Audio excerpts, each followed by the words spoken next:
complain of this. I thought that in her question to the Foreign Secretary, she snapped at him. I'm not saying that I want him to double down. I don't want him to double down. I want him to get back into Parliament. I want him to do what he's meant to do. The service in itself, I mean, I've read the Order of Service of the last coronation. For decades, Nicholas Soames, the grandson of Winston Churchill, stood firmly beside King Charles.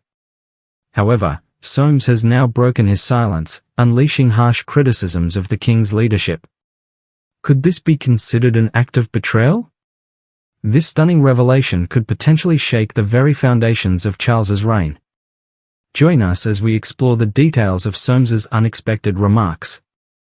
Arthur Nicholas Winston Soames, born in Cudham, Surrey, on February 12, 1958, has had a notable career in British politics due to his dedication to public service and national security. Coming from a family rooted in public service, being the eldest child of Sir Christopher Soames and Dame Mary Soames, he was raised with strong principles of leadership and responsibility. These values significantly shaped his future in both the military and government. Soames received his early education at St Albans Preparatory School in Sussex before attending Eton College, a prestigious institution in the UK. His time at Eton influenced his sense of duty and public service. After completing his education, he chose to join the military by enrolling at Mons Officer Cadet School in 1967. He joined the 11th Hussars, a well-known cavalry regiment in the British Army, and was stationed in West Germany and the UK. His military service gave him first-hand experience in defense strategies and leadership, experiences that greatly influenced his perspectives on national defense. Although he retired from active duty in 1975, his military background continued to shape his professional pursuits. After leaving the military, Soames ventured into various civilian roles. In 1972, he briefly worked as a stockbroker, gaining insight into the financial world. Between 1974 and 1976, he served as a personal assistant to Sir James Goldsmith, a prominent financier, and later to U.S. Senator Mark Hatfield. These roles broadened his exposure to corporate and international political environments. Expanding his leadership skills, Soames held key roles in the business sector, including as a director at Bland Welsh, a Lloyd's insurance brokerage, and as an assistant director at the Sedgwick Group, another leading insurance company. In 1983, Soames entered the political arena by becoming the Conservative Member of Parliament, MP, for Crawley, marking the beginning of a significant and impactful political career. He represented Crawley until 1997 and, following electoral boundary changes, became the MP for Mid-Sussex, a position he held until stepping down in 2019. Throughout his long tenure in Parliament, Soames earned the trust and respect of his constituents. He also held several key ministerial roles. From 1992 to 1994, he served as Parliamentary Secretary at the Ministry of Agriculture, Fisheries and Food, contributing to agricultural policy. He was then appointed Minister of State for the Armed Forces from 1994 to 1997 under Prime Minister John Major. During this period, he focused on defense matters, drawing from his military expertise during crucial discussions on military modernization and Britain's role in global affairs. Soames was widely recognized for his strong views on national security, foreign relations, and defense.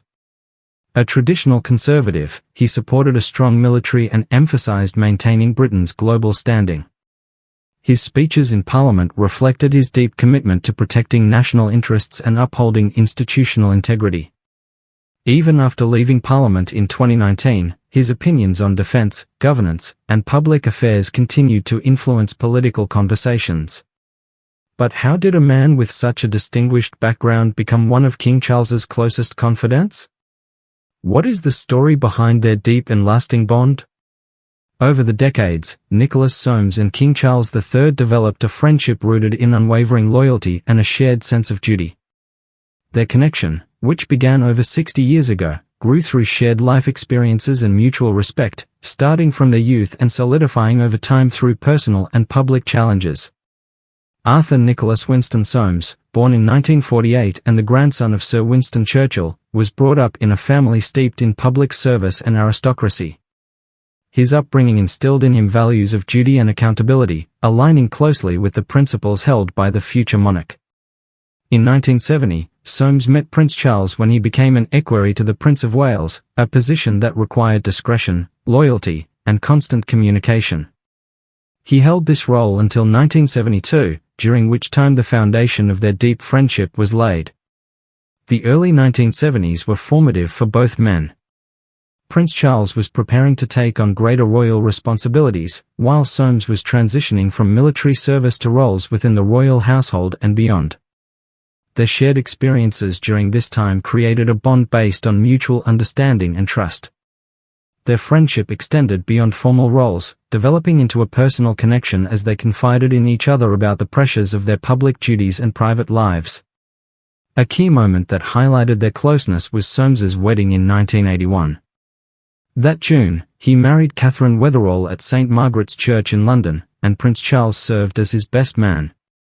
This gesture was more than ceremonial, it symbolized a deep and lasting friendship. The event was attended by many notable figures, including Lady Diana Spencer, who would soon marry Prince Charles. Being chosen as best man is typically reserved for one's closest friend, and Charles's participation reflected the profound bond they shared. Over the years, their friendship grew even stronger. It evolved into a brotherly connection marked by unwavering support. Soames's background in politics and military affairs was instrumental in shaping Charles's approach to leadership. Their shared dedication to service and duty provided a strong foundation for their enduring alliance. In times of public scrutiny or personal hardship, their friendship remained a source of strength. Soames's loyalty and honesty made him a dependable ally, while Charles's steadfastness reinforced Soames's trust. However, Soames's strong defense of Charles raised eyebrows, especially when it came to his treatment of Princess Diana. Could there have been deeper motives? Soames never concealed his disdain for Diana. While he was a fierce advocate for Charles, his attitude toward Diana was often cold and harsh. He perceived her not as a victim of a failing marriage but as a disruptive force within the royal family, an outsider who failed to grasp the responsibilities of her role. To him, Diana should have understood what was expected of her given her aristocratic background. Diana, however, felt trapped and watched, believing that palace insiders were manipulating her. These feelings intensified as she became more aware of Charles's ongoing affair with Camilla Parker Bowles. When she voiced her concerns, Soames was among the first to dismiss and ridicule her. His hostility toward Diana peaked after her explosive 1995 interview with Martin Bashir on Panorama. In the interview, she openly discussed her marital struggles, suspicion of palace staff, and famously stated, "There were 3 of us in this marriage," referring to Camilla. One particular claim that enraged Soames was Diana's suggestion that she was being spied on and controlled by palace insiders. Rather than investigate or express sympathy, Soames called her claims absurd, going so far as to suggest she was paranoid. His comments were seen at the time as an effort to protect the monarchy and Charles's image, but they also appeared to stem from personal anger and betrayal. People close to Soames later revealed that he took the breakdown of Charles and Diana's marriage personally. Having stood beside Charles as his best man, he had once seen Diana as someone who would strengthen the monarchy. When the marriage fell apart in a very public crisis, Soames felt betrayed. In his anger, he lashed out at Diana, attempting to discredit her. Instead of simply questioning her claims, he portrayed her as mentally unstable, echoing the palace's narrative that painted her as erratic and unfit for royalty. With time, however, Diana's concerns were proven to be valid. It was later confirmed that her phone calls were intercepted and her activities monitored. She had every reason to be wary.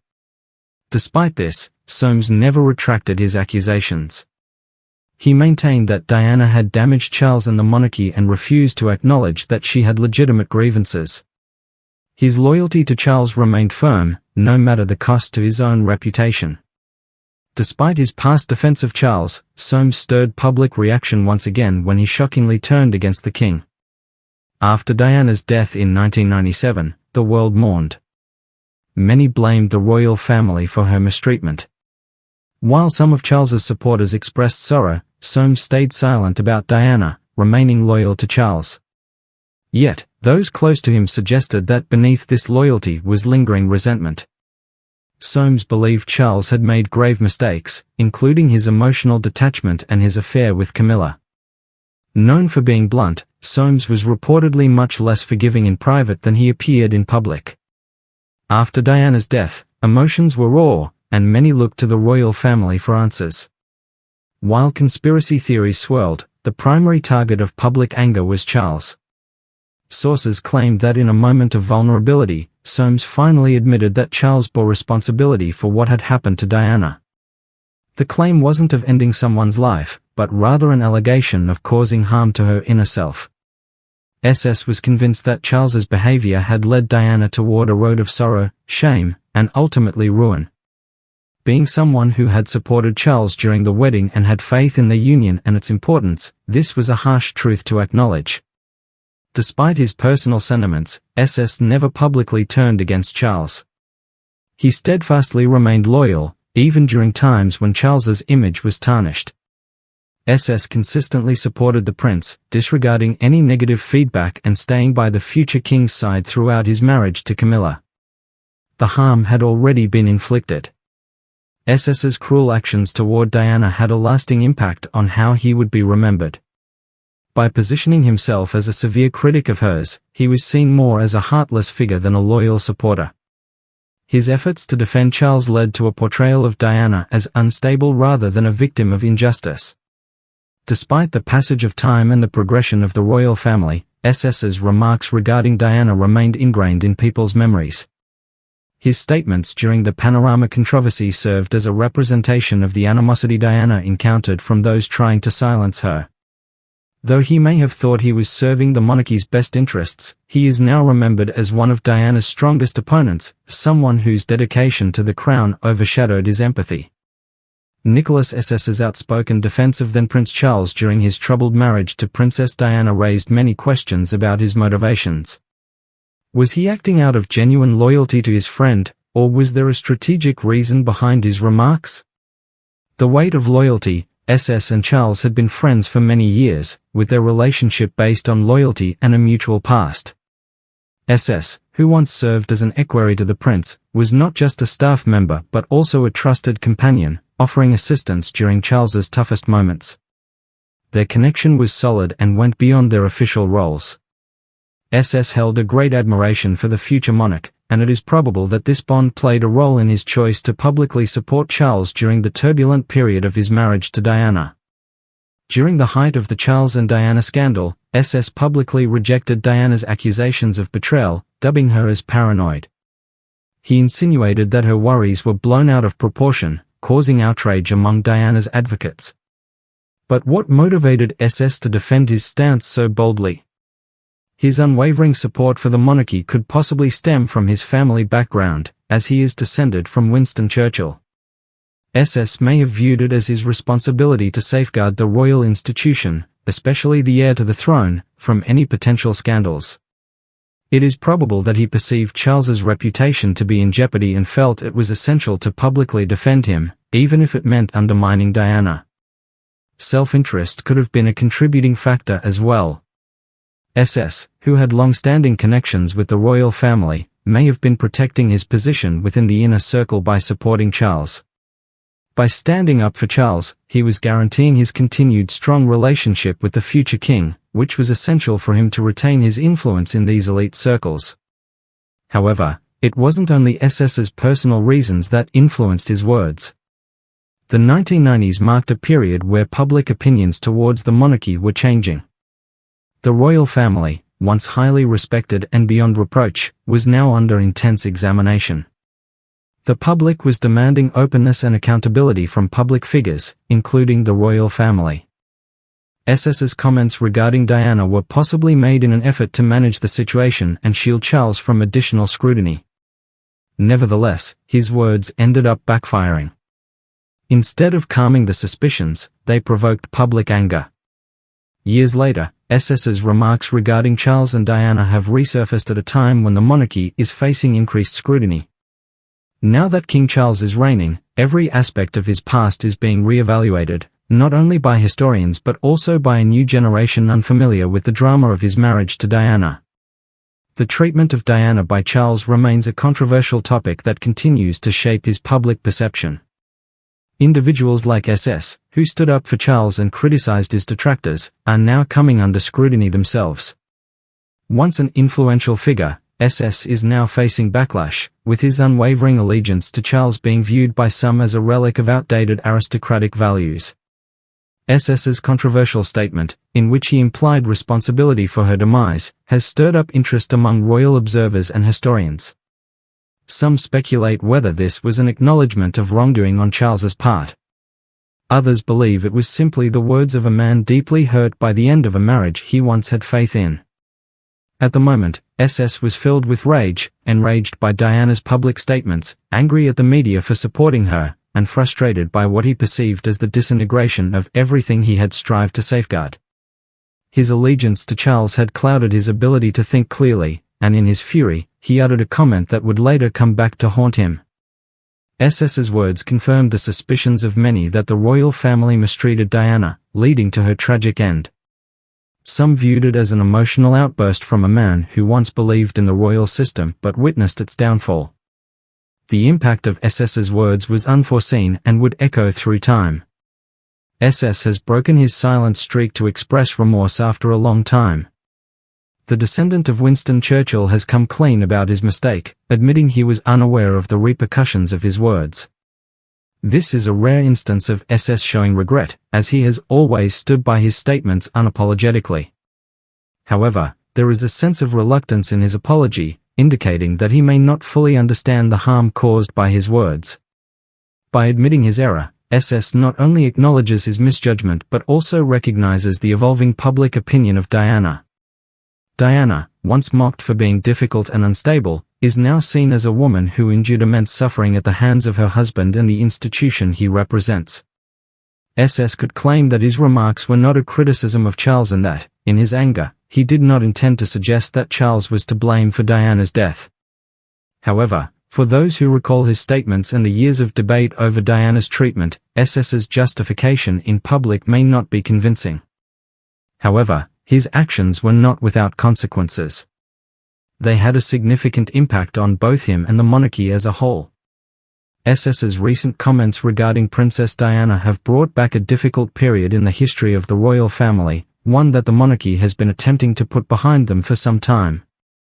With King Charles now ruling, he must carry the burden of previous scandals, and SS's statements, especially about Diana's psychological well-being, have the potential to influence the public perception of both him and the monarchy.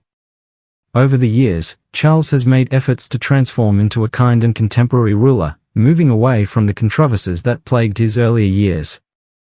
However, each time an old problem resurfaces, it highlights the challenging legacy the monarchy is still dealing with. Diana's hardships, her turbulent relationship with Charles, and how the media depicted her as a victim of royal mistreatment have always been debated subjects. SS's endeavor to support Charles and discredit Diana's assertions only reignites these issues in the public eye. A lot of people who have supported Diana for a long time might see SS's comments as part of a larger trend of disrespect. By trying to diminish Diana's worries as just paranoia, SS may be adding to the belief that the royal family has consistently overlooked or belittled the challenges faced by its members, especially Diana. This perpetuates the ongoing conflict between the monarchy and those who see Diana as a figure of tragedy. SS's efforts to retract his words have sparked renewed curiosity about Diana's suffering and brought up concerns about how the monarchy treated her. SS's words have the potential to influence the views of the public, especially among the younger population who may not have experienced the events of Charles and Diana's marriage. With Charles in a position of power, bringing up past issues could hinder his efforts to create the legacy he hopes for. The consequences of his previous errors continue to linger, and any action that appears to overlook or minimize Diana's pain only adds to the challenges faced by the monarchy in the eyes of the public. SS's remarks may not only impact how the public perceives him but could also lead to repercussions within the royal family. Throughout history, the family has valued loyalty and discretion highly, and SS's strong support of Charles, along with his subsequent regret, might hint at past rifts within the family. His efforts to retract his statements could be interpreted as admitting fault or wanting to separate himself from a controversial period in royal history. This could potentially increase conflicts within the royal family. The way Charles rules may be influenced by how the family deals with previous eras and explores the intricate connection between public figures and their personal pasts. If SS's behavior is viewed as a continuation of protecting the monarchy regardless of the consequences, it might worsen relationships among individuals in the royal circle who are pushing for more openness and responsibility. Charles, who has dedicated a significant portion of his life to handling public relations and maneuvering through his intricate interactions with the media, finds SS's comments introducing a new level of intricacy to his reign. As a monarch, Charles must juggle the burden of his past experiences with the demands of his current position. Any mention of Diana's challenges, particularly when it involves individuals like SS who had a close relationship with Charles during that period, poses the danger of resurrecting past grievances in the eyes of the public. The attention on SS's statements, as well as the ongoing discussions surrounding Diana's treatment, could shape how Charles handles his role as king. He might sense the need to directly confront these lingering issues by providing a more transparent narrative of the past or by implementing measures to separate his reign from its problematic history. This situation presents a fine line between upholding the monarchy's customs and addressing the wounds from previous eras. SS did not just speak in support of Charles, his words represented how Diana's challenges were downplayed by supporters of the monarchy. By trying to quiet her, SS unintentionally revealed the strong rifts within the royal family during that period and the lack of willingness to comprehend or sympathize with Diana's suffering.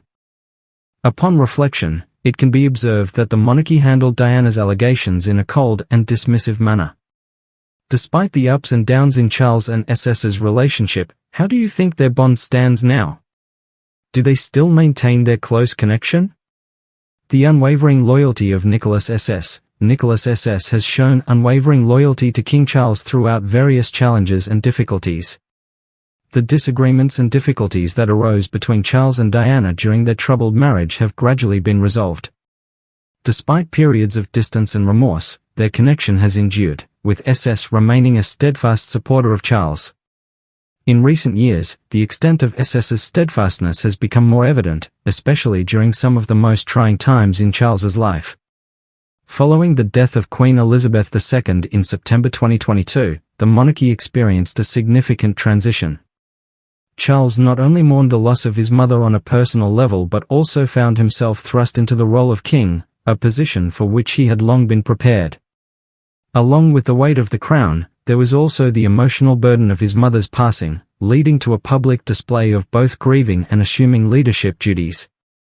As king, Nicholas SS stood steadfastly beside Charles during his time of sorrow, providing him with guidance and solace. SS never wavered in his support for Charles, remaining a devoted confidant despite the public attention on the royal family and the challenges of contemporary monarchy. SS's loyalty faced a new challenge when Prince Harry started to openly criticize the royal family. His memoir Spare and numerous public interviews sparked controversy and negative remarks about King Charles. SS did not shy away from defending his friend, strongly condemning Harry's remarks as disturbing and unkind. In an uncommonly public declaration, SS voiced his view that Harry's statements were a betrayal to the family. He confidently declared that Harry should feel ashamed for attacking his father in such a way. SS's character was showcased in this instance as steadfast, courageous, and fiercely defensive despite changing times. Public perceptions and increasing tensions within the royal family continued to grow, yet SS steadfastly supported Charles, even though his history with Diana was complex. SS's commitment to Charles never faltered. Friendship and loyalty were esteemed by SS as matters of dignity, not easily forsaken or influenced by remorse or external pressure. However, the true meaning of this loyalty is still unclear. Could it showcase the strong foundation of their friendship, demonstrating that genuine connections can endure even the most hurtful acts of disloyalty? Or does it signify an antiquated allegiance to the monarchy, one that Diana struggled to break free from, an allegiance that consistently values the family above individual pain and honesty? SS's behavior in the past and now begs the question of whether supporting the monarchy is more important than showing mercy to those who go against it. When SS criticized Diana's difficulties within the royal family, some viewed it as a betrayal of his bond with Charles. his public comments on Diana's troubled marriage prompted debate on the value of loyalty towards a friend versus being honest. The concept of loyalty in the inner circle of the monarchy has always been intricate. It has the power to unite individuals, yet it can also compel them to suppress their suffering in order to uphold the institution. The interplay between personal loyalty and the obligations of public service frequently presents ethical quandaries, particularly when the actions of the royal family are being closely examined. Ultimately, the British royal family remained strong despite facing controversies and difficulties. SS's unwavering support for Charles, regardless of the complexities involved, will greatly influence how they are perceived in history.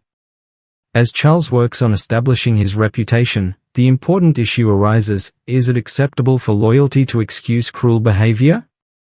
Additionally, is defending a friend unconditionally honorable, or does it involve being complicit in a system that values staying quiet over telling the truth? SS's constant backing may have guided Charles during challenging periods, yet it has also sparked debates about the boundaries of loyalty in contemporary society.